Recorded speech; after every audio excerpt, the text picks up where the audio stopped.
Ini adalah rahasia tengah malam. Beranikah kau mendengarnya?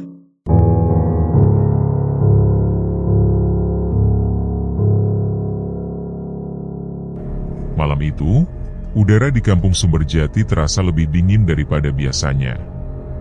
Angin berhembus perlahan dari arah hamparan sawah yang mengelilingi permukiman warga, membawa hawa lembab yang menusuk hingga ke tulang.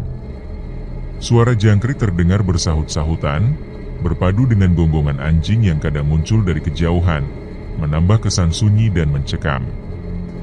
Di pos ronda, beberapa pria telah berkumpul, duduk melingkar di atas tikar lusuh yang menjadi saksi malam-malam panjang mereka. Sebuah termos kopi, bungkus rokok, dan toples berisi kacang goreng menjadi teman setia begadang. Di sudut paling pojok, duduk Pak Rahmat, ketua RT yang usianya mendekati 60 tahun. Meski sudah tidak muda, semangatnya menjaga keamanan kampung tidak pernah surut. Di sisinya ada Pak Warto, seorang buruh tani yang hampir setiap malam datang, bukan semata karena kewajiban, melainkan karena enggan tidur sendiri sejak istrinya meninggal 2 tahun silam. Obrolan ringan mengalir di antara mereka. Sosok warga baru yang menempati rumah kosong dekat lapangan menjadi bahan pembicaraan. Lelaki bernama Pak Soleh itu belum pernah terlihat ikut ronda. Beberapa hanya tahu sekilas bahwa ia sopan, kalem, dan sesekali membantu tetangga. Namun, ada yang memperhatikan raut wajahnya yang pucat dengan sorot mata tajam, seperti seseorang yang jarang tidur. Selebihnya, ia masih misterius. Malam Jumat berikutnya, ia akhirnya datang. Mengenakan jaket abu-abu dan sarung, ia membawa termos kecil berisi teh hangat. Wajahnya tenang, tutur katanya teratur dengan nada datar namun halus, berbeda dari kebanyakan orang. Ia lebih banyak mendengarkan daripada berbicara, hanya sesekali tersenyum tipis. Saat orang-orang menikmati gorengan dan kopi, ia sama sekali tidak menyentuhnya. Bahkan ketika candaan kasar terlontar, ia hanya menunduk, seolah tak nyaman mendengar hal semacam itu. Hari-hari berikutnya, kehadirannya di pos ronda menjadi hal yang biasa. Anehnya, meskipun baru bergabung, ia justru paling rajin hadir. Bahkan di malam-malam yang bukan jadwalnya, ia tetap datang, menggantikan siapapun yang berhalangan tanpa diminta. Setiap kali, ia membawa termos teh dengan aroma pandan yang lembut. Sebagian warga mulai menyukainya karena sifatnya yang tenang dan tidak banyak bicara, namun ada pula yang menyimpan rasa curiga. Suatu malam, sekitar pukul 1 dini hari, ketika kantuk mulai menguasai, Pak Soleh menawarkan diri berkeliling kampung sendirian agar yang lain dapat beristirahat. 15 menit kemudian, Darto yang hendak buang air kecil di sudut jalan memanjat pohon dan tanpa sengaja melihat pemandangan yang membuat napasnya tercekat. Di bawah temaram lampu jalan, Pak Soleh berdiri menghadap ke arah sawah, kedua tangannya terangkat seperti orang berdoa, dan tubuhnya melayang sedikit di atas tanah. Tidak menapak, hanya beberapa sentimeter, namun cukup jelas terlihat. Darto menahan napas dan bersembunyi di balik ranting, hingga sosok itu berbalik dan berjalan kembali ke pos seolah tidak terjadi apa-apa. Darto memilih diam, takut dianggap mengada-ada. Namun, 2 malam kemudian, sebuah kejadian membuatnya tak tahan untuk tetap bungkam. Bu Inem, seorang janda yang tinggal sendirian, melapor bahwa ada seseorang mencoba masuk melalui jendela dapurnya. Anehnya, pencuri itu justru lari terbirit-birit sebelum sempat melakukan apapun. Ia mengaku sempat melihat sosok lelaki berjubah putih berdiri di tengah halaman, dengan wajah bersinar terang seperti disinari cahaya bulan, lalu menghilang begitu saja. Kabar itu menyebar cepat. Sebagian warga merasa khawatir, namun sebagian lain justru merasa aman, seolah ada yang melindungi kampung. Sejak kedatangan Pak Soleh, tak pernah lagi terdengar kabar maling, tak ada suara motor ugal-ugalan di malam hari, bahkan anjing-anjing liar jarang menggonggong. Hal ini membuat Pak Rahmat mulai menyimpan kecurigaan, meski memilih tidak mengutarakannya. Suatu malam, saat ronda hanya diikuti 3 orang, Pak Rahmat, Darto, dan Pak Soleh, kesempatan itu dimanfaatkan untuk menggali lebih jauh. Dari percakapan, terungkap bahwa ia tinggal sendirian di rumah itu, tidak memiliki pekerjaan tetap, dan lebih banyak mengisi waktu dengan mengaji atau membantu orang. Rumah yang ditempatinya memang telah lama kosong, baru teraliri listrik dan air setelah seseorang dari luar desa mengurusnya. Namun, tak seorang pun tahu siapa yang membayar atau mengatur segala keperluannya. Keesokan harinya, Pak Rahmat bersama Pak RW mendatangi kantor kelurahan. Hasilnya mengejutkan, nama Soleh tidak terdaftar sebagai warga desa. Tidak ada KTP, tidak ada data apapun. Sertifikat rumah itu pun masih atas nama pemilik lama yang telah meninggal 10 tahun lalu. Petugas kelurahan bahkan mengatakan bahwa rumah itu seharusnya masih kosong. Berita itu membuat Pak Rahmat terdiam. Malamnya, ia mengajak Darto dan Pak Warto membicarakannya. Saat itulah Darto akhirnya mengungkap kejadian malam ketika ia melihat tubuh Pak Soleh melayang. Meski merinding, Pak Warto mengingat bahwa orang itu tak pernah berbuat jahat, bahkan sering menolong warga, termasuk mengajari anak-anak mengaji.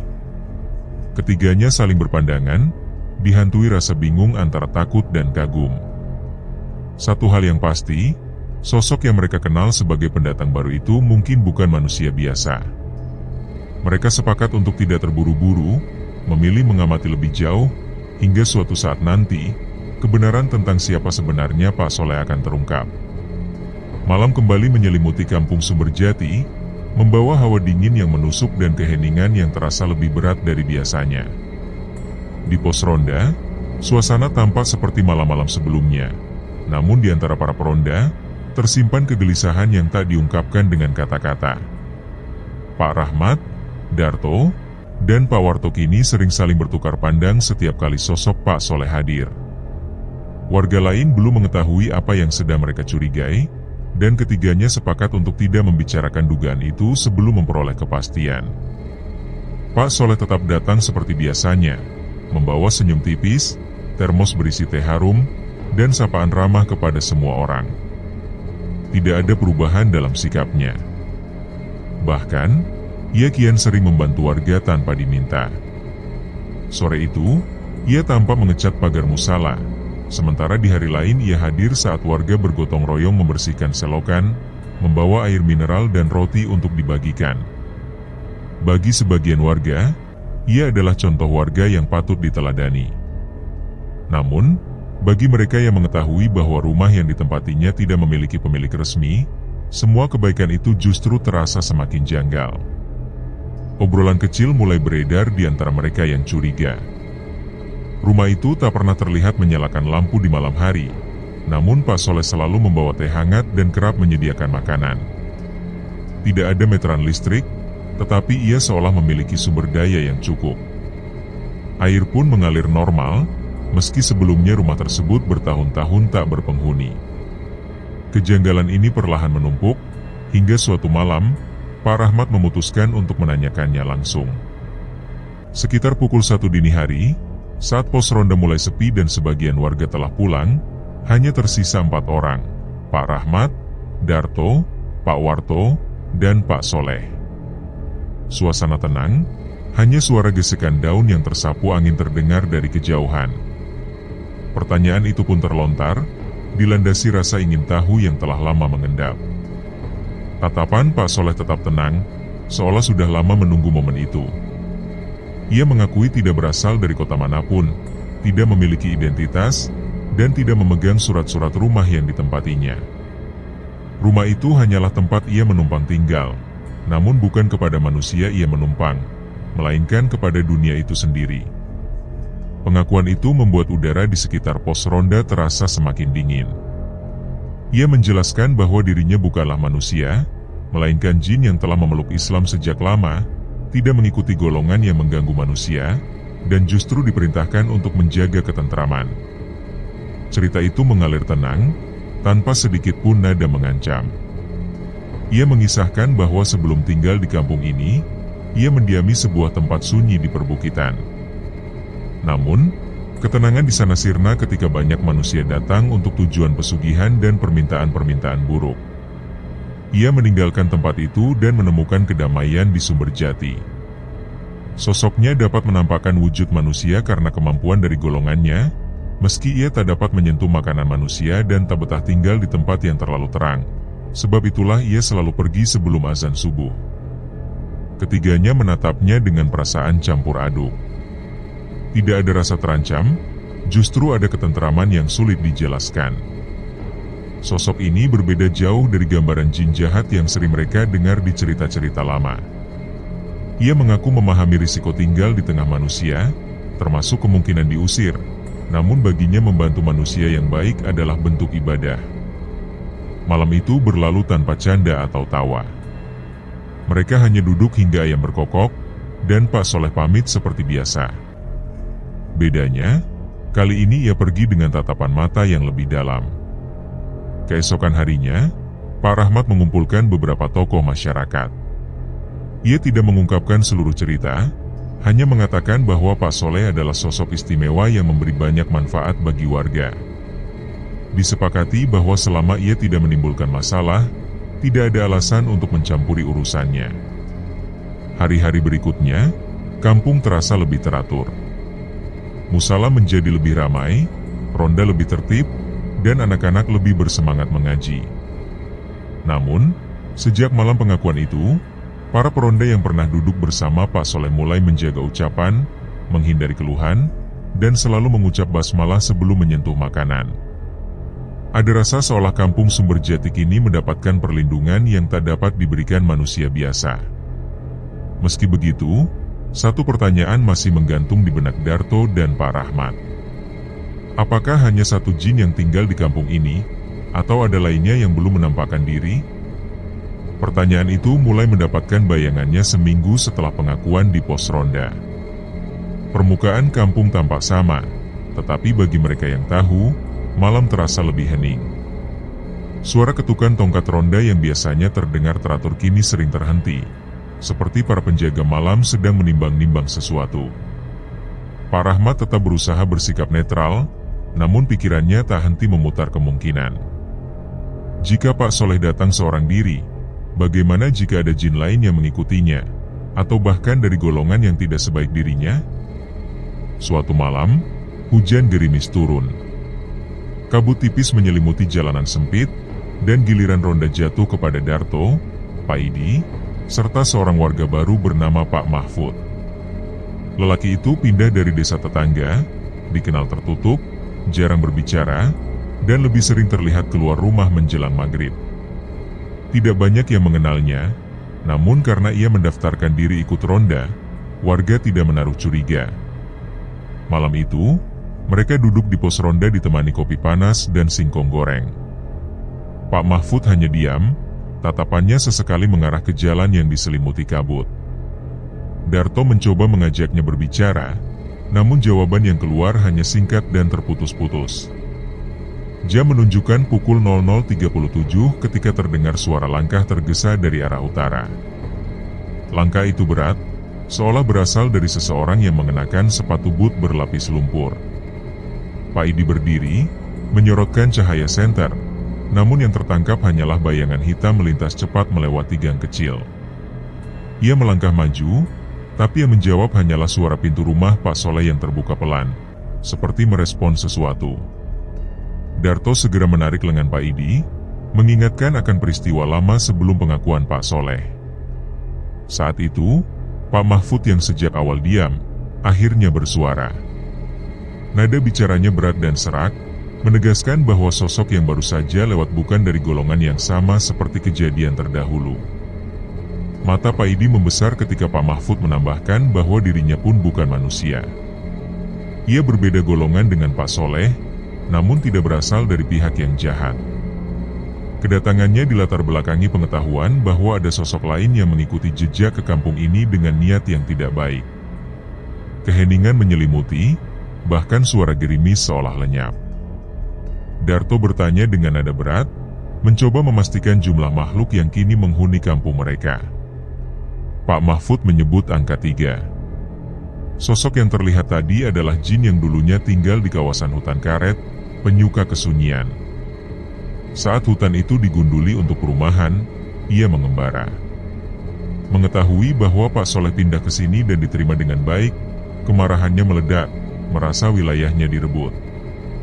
Dari saku jaketnya, Pak Mahfud mengeluarkan sebungkus kain kecil berwarna coklat gelap, menandakan dirinya bertugas mengawasi dan bertindak bila sosok itu mulai mengganggu warga.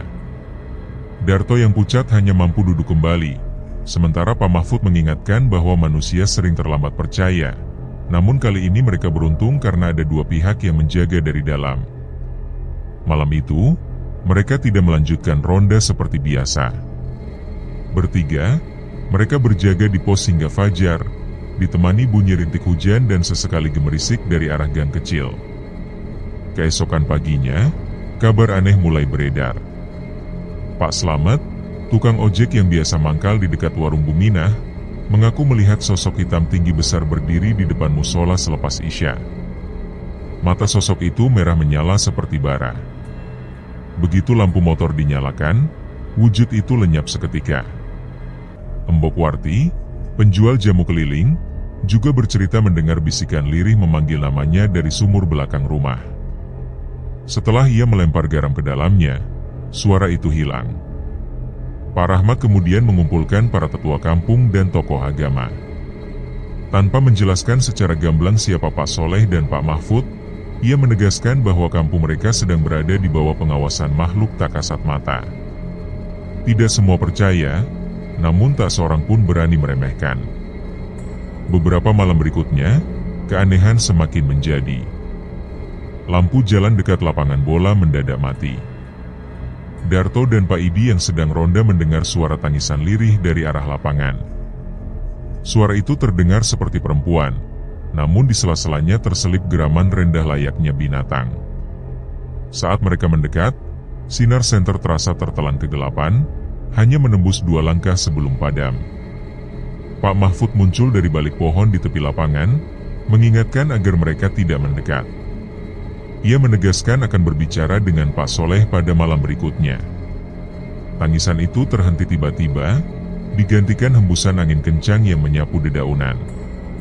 Ketika semuanya kembali senyap, Pak Mahfud menatap langit gelap dan menuturkan bahwa sosok itu ingin tinggal, namun dengan niat menguasai, bukan berdampingan. Sejak malam itu, kehidupan di kampung Sumberjati berubah. Warga saling mengingatkan agar tidak keluar rumah lewat pukul 10 malam. Anak-anak dilarang bermain di gang belakang. Doa-doa pelindung mulai dibaca sebelum tidur, meski tetap ada yang merasa diawasi, mengalami mimpi buruk, atau mendengar langkah kaki berat di depan rumah saat semua terlelap. Pak Soleh dan Pak Mahfud semakin sering terlihat berbincang pelan di dekat musola selepas maghrib. Wajah mereka menunjukkan keseriusan, seolah tengah mempersiapkan sesuatu. Warga pun mulai sadar bahwa kampung ini tak lagi sekadar tempat kecil yang tenang. Ada sesuatu yang mengintai dari balik gelap, dan tidak semua jin yang hadir membawa niat baik. Malam Jumat Legi berikutnya, langit kampung terlihat lebih gelap dari biasanya. Awan hitam pekat menggantung rendah, membawa angin dingin beraroma anyir seperti tanah lama yang basah. Warga yang biasanya duduk di beranda selepas Isya segera menutup pintu dan jendela. Di pos ronda, hanya ada Darto, Pak Idi, dan Pak Rahmat.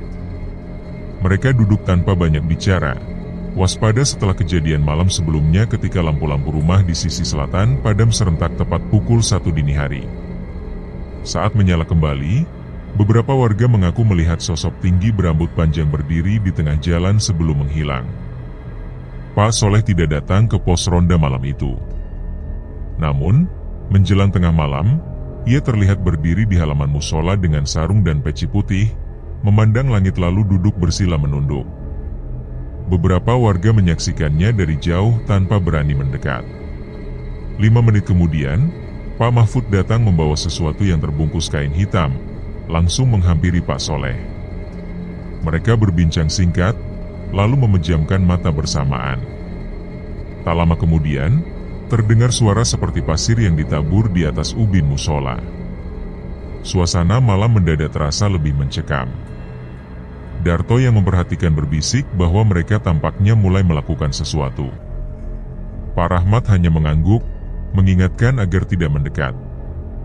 Pak Idi meneguk kopi cepat-cepat, berharap tidak ada kejadian seperti malam sebelumnya ketika terdengar ketukan di jendela.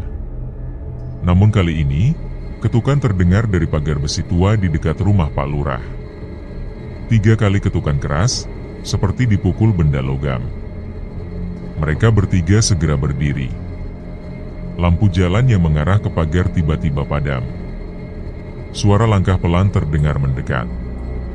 Langkah itu berat, tidak tergesa, seolah sengaja menimbulkan bunyi.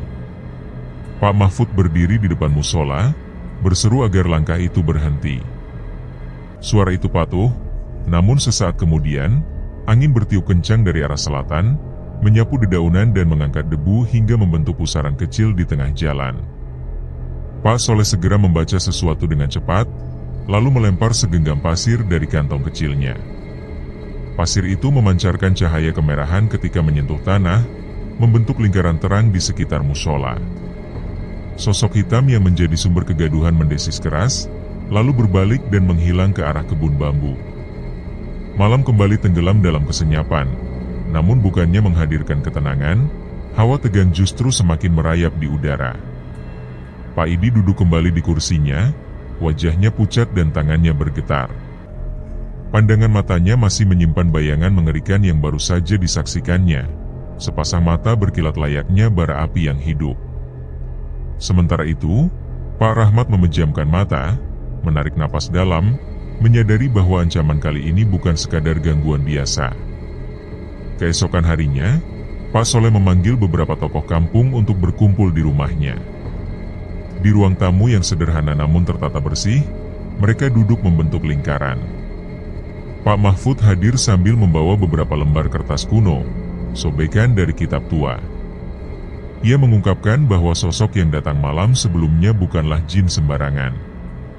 Sosok itu dikenal sebagai Jal Fakir, jin pengembara yang gemar bermukim di tempat yang menyimpan energi kuat. Biasanya ia memilih lokasi bekas pemujaan lama. Namun, setelah hutan karet di sekitar kampung diratakan, ia kehilangan tempat tinggal dan kini menganggap kampung ini sebagai wilayah barunya. Beberapa tokoh kampung mempertanyakan alasannya mengusir manusia, bukannya hidup berdampingan seperti sebagian makhluk gaib lain. Pak Mahfud menjelaskan bahwa Jal Fakir berbeda. Ia tidak menginginkan doa atau ketenangan, melainkan rasa takut. Semakin besar ketakutan manusia, semakin kuat kekuatannya. Kehadirannya adalah ancaman yang nyata. Pak Soleh menegaskan bahwa mereka tidak akan membiarkan kampung dikuasai makhluk itu. Warga diminta bersatu, menghindari keluar rumah di malam hari, memastikan rumah selalu dinaungi doa, dan yang terpenting tidak menanggapi suara-suara aneh yang terdengar dari luar. Pak Rahmat menambahkan bahwa ronda malam akan diganti menjadi jagongan. Warga tetap berjaga, namun dari rumah masing-masing. 3 malam setelah peristiwa ayam tergantung di pohon jambu, suasana kampung Sumberjati semakin mencekam. Bahkan siang hari terasa tidak nyaman. Beberapa warga mulai mengalami kejadian ganjil, langkah kaki di atap saat matahari terik, bayangan melintas cepat di sudut pandang, hingga bau busuk menyengat tanpa sumber yang jelas. Pak Soleh dan Pak Mahfud meningkatkan kegiatan penguatan spiritual. Mereka mengajarkan ayat-ayat pelindung kepada warga, meminta setiap rumah menyimpan sebotol air doa dan segenggam garam yang telah diberkahi. Meski begitu, rasa takut tetap menyelusup. Tidak semua warga mampu bertahan secara batin, dan kelemahan itulah yang menjadi celah bagi makhluk seperti Jal Fakir. Malam itu, Pak Rahmat berjaga bersama Darto dan Samin di beranda rumah. Keheningan terasa tidak wajar. Tidak ada suara serangga atau gonggongan anjing. Tiba-tiba, langkah perlahan terdengar dari arah jalan kecil menuju kebun bambu. Samin menggenggam botol air doa, sementara Darto mengarahkan senter ke sumber suara. Tampak sosok berpakaian putih panjang, mengenakan peci hitam, melangkah dengan tenang. Wajahnya tertutup bayangan pepohonan. Saat mendekat, ia memperkenalkan diri sebagai Fadil, mengaku tinggal di rumah kosong dekat sumur tua dan ingin ikut berjaga setelah mendengar ada ronda.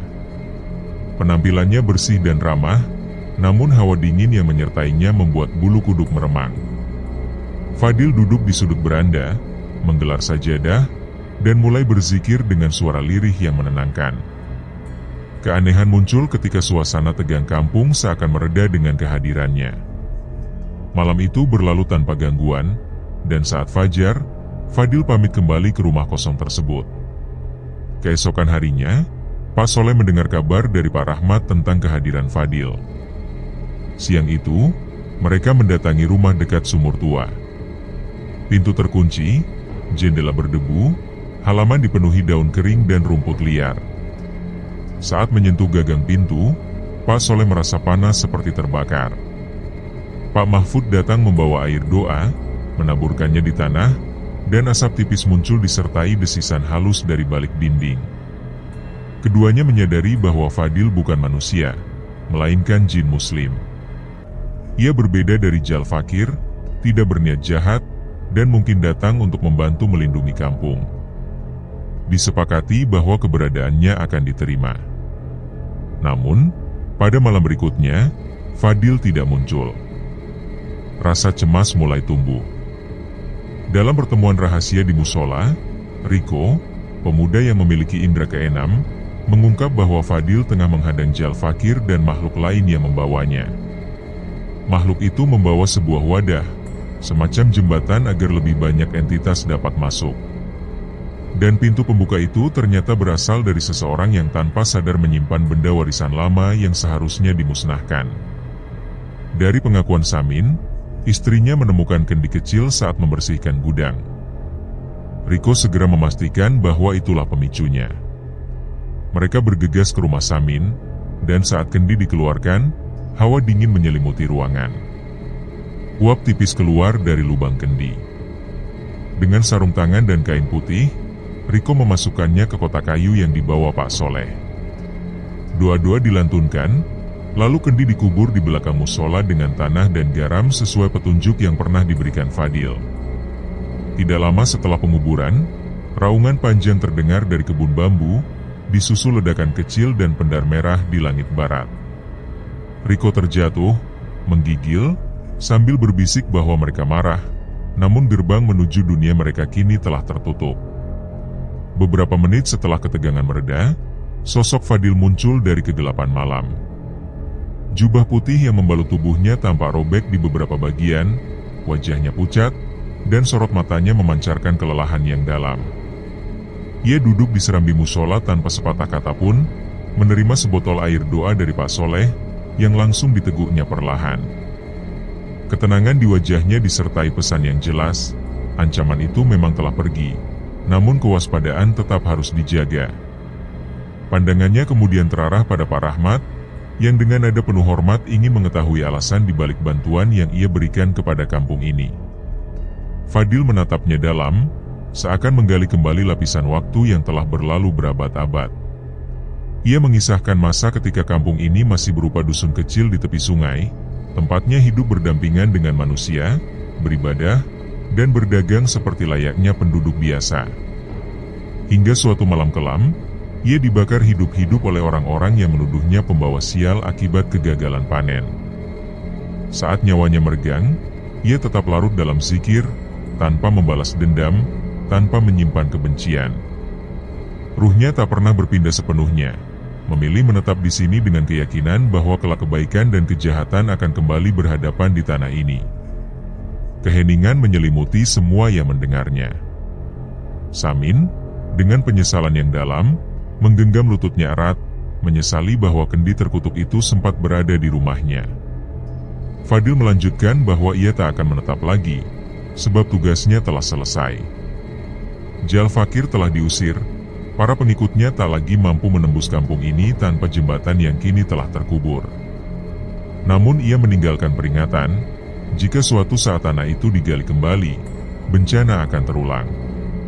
Sebelum pergi, Fadil memandang setiap orang yang hadir, menyiratkan pesan agar ketidaktahuan tak menjadi gerbang bagi kehancuran. Air mata menitik di sudut mata Pak Soleh, yang merasa seolah kehilangan seorang kerabat dekat, meski sosok itu bukan manusia. Fadil kemudian melangkah ke arah barat, menuju sumur tua. Ia berhenti di depan rumah kosong yang pernah ia tempati. Perlahan, rumah itu berubah. Debu-debu berterbangan, daun-daun kering tersapu angin, dan dindingnya memudar seperti fata morgana, hingga akhirnya lenyap sama sekali, meninggalkan hanya sumur tua yang berdiri dalam kesunyian. Bulan-bulan berikutnya membawa ketenangan kembali ke Sumberjati.